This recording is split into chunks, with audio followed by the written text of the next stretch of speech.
Hello folks, I'm back with another Let's Play. This time we're going to do it in the English language. And we're playing Mike Tyson's Punch-Out, which I think would be lost on most Farsi speakers why this game is so interesting. We'll go ahead and just watch the introduction just to kind of show the whole deal here. Starring Lil Mac, that's who we'll be, with the trainer Doc Lewis. In the manual it says how Doc Lewis used to be a heavyweight champ. And yeah. Little Mac's just a little 17-year-old kid from the Bronx. And these are the guest stars. They make it kind of like a movie. And there's Mike Tyson. That is not a very good portrait of Mike. I don't know what they were trying to show there. And here's just a demonstration screen. So let's go ahead and get right down to it. You can see here that you can go ahead and put in a password to continue. You get that after each bout. Title bout, you win. Both. I'll always remember that sound. That's a pretty cool effect there, especially when you consider that this was during the beginning of Nintendo's tenure. And you'll see our first enemy here is the famous Glass Joe, who's also named, the booklet refers to him as France's Glass Jaw. So you can see he has a very terrible record, but he did, however, have one KO. For some reason, profile is in quotation marks, as if like maybe they're saying it's not a very good profile. I don't know. Maybe they're being sarcastic. I don't think people did air quotes back in 1987. He's from Paris, France. He's 38. He weighs 110 pounds against us. We're from the Bronx, 17. We weigh 107 pounds. Okay, so you always go up against the guy who's ranked one below you or one higher than you. There's his theme. And there's a generic theme that they usually walk out to. Now, I like this music. It is freaking dramatic as all get out. You can pretty much just punch this guy in the face for a while until he starts punching at you.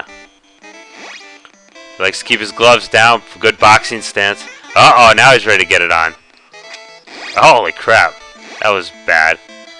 I haven't played this game in a while, so you'll forgive me if I'm not so great at it.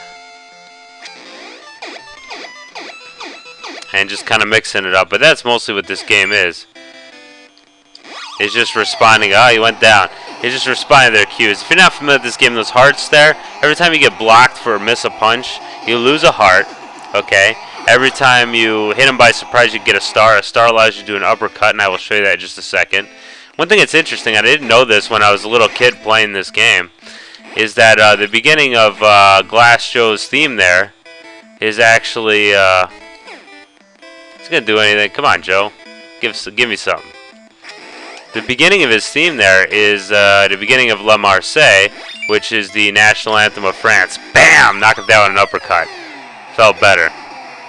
Oh, crap. Are we going to take it 2 rounds with Glass Joe? Oh, no.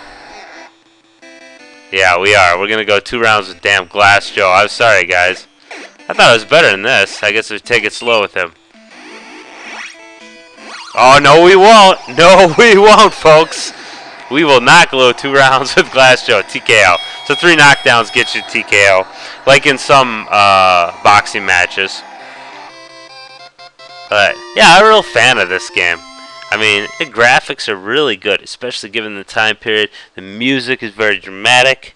The gameplay is fun. It's more of a pattern type thing. Okay, now we're going up against Von Kaiser, who with a name like that, guess where he's from? That's right, Berlin, Germany. You know, it's funny because there was East Germany and West Germany at the time, but it doesn't specify which side he's from. I can only guess he's from East Germany because he's a bad guy, right? He's 42, so he's older than the last guy, but he has a little bit better record, 23-13. But only 10 KOs, so he must have won a lot of decisions. Anyway, our record does update, which is kind of nice. And there's a way that you can make your record, like, humongous. Comes out to Ride of the Valkyries, which is pretty sweet.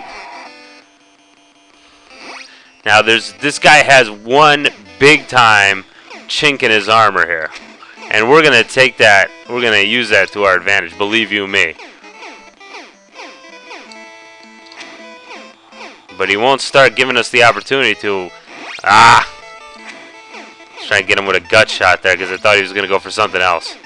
He's a little bit quicker than Glass Joe, that's for sure. But he's not very tough. And he does have one thing that is real easy to beat him with. Oh! it is kind of funny that Mario, yeah, he'll come out with a couple of uppercuts, but that's a big mistake because one uppercut takes him out. One super punch takes him down. So all we gotta do is hit him with one more super punch, he's finished. While he's stunned, anyway. I do like his handlebar mustache, pretty sweet. And that's the end of him. Goodbye. He might be a little bit easier than Glass Joe, you might think, just because of, you know, he's got that glaring weakness. But you don't discover that till way later. This game's all about pattern recognition. So here we go. We're the #1 contender in the minor circuit in the WVBA, the World Video Boxing Association, I think. And they get this one.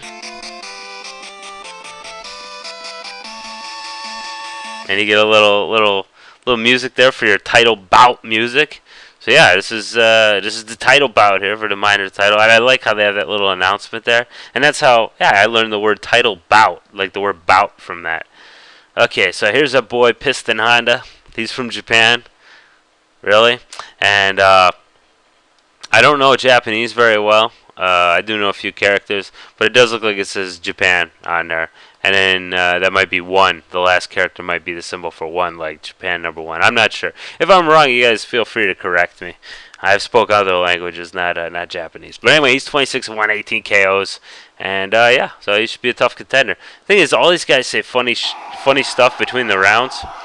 But I've been able to first round knock him out. He comes out to Sakura. And he looks freaking jacked. Can you guess Japanese dudes made this game? And he does a little eyebrow thing when he punches. Ow. I effed up and hit the wrong button. I got like a 6-button type controller here. Almost like a PlayStation 2 controller. And so, yeah, I was pushing a button that doesn't exist for the Nintendo. This is the guy who really gave me trouble when I first started playing this game. He beat my butt. Oh, here comes it because of this. Ah. Because of that right there. And as you can see, my timing is off. You can knock him down right there. You can knock him down right there if you want to, if you get him in the gut. But I was unable to do it because, you know, it's been a long time since I played this. So yeah. But yeah, it is funny that they made the Japanese contingent in this game, made him like super jacked there. And I think it's the same sprite they use for Mike Tyson. So yeah, good. And I specifically wanted to make it so I did use Mike Tyson's Punch Out and not the regular Punch Out. It took me a little trouble to find it, but it was good. Because the thing is, like when I was a kid, oh, here we go. Got him. That's it. Good. Didn't force a second round. So anyway, yeah, I wanted to play Mike Tyson's because that's what I grew up playing, you know. I didn't play the other Punch-Out, really. So, great fighting. And once again, it's in quotes, so I wonder if they're being sarcastic, you know what I mean? You have won by TKO at the time. That's kind of neat. And ladies and gentlemen, once again, in air, like this is all. So, are they saying that the announcer actually said verbatim this? They're quoting him. Or are they saying all this sarcastically? They're calling the people watching it ladies and gentlemen, and they're also saying, we have a new champion in a sarcastic fashion. I don't know, but here's the world famous scene from this game where we run along the New York City skyline. I don't know if it's accurate to where it would show the Twin Towers and the Empire State Building and that, but that would be kind of pointed if it did. But I don't know where those things are actually located in New York City, to be honest. I've never been to New York City. But there's the Statue of Liberty, which is pretty sweet.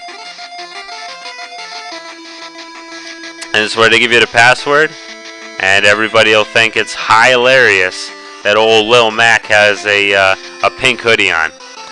Anyway, I think this is as good a place as any. And a lot of, wait, I have to say this. A lot of people would say, oh man, I think Lil Mac should be on the bike and Doc Lewis should be running because he's way fatter, right? Well, I guess. But anyway, that's not the point of it. So anyway, guys, thanks for watching. I had a lot of fun doing that, and I'll see you back for next 2, and we go to the major circuit, baby. See you later.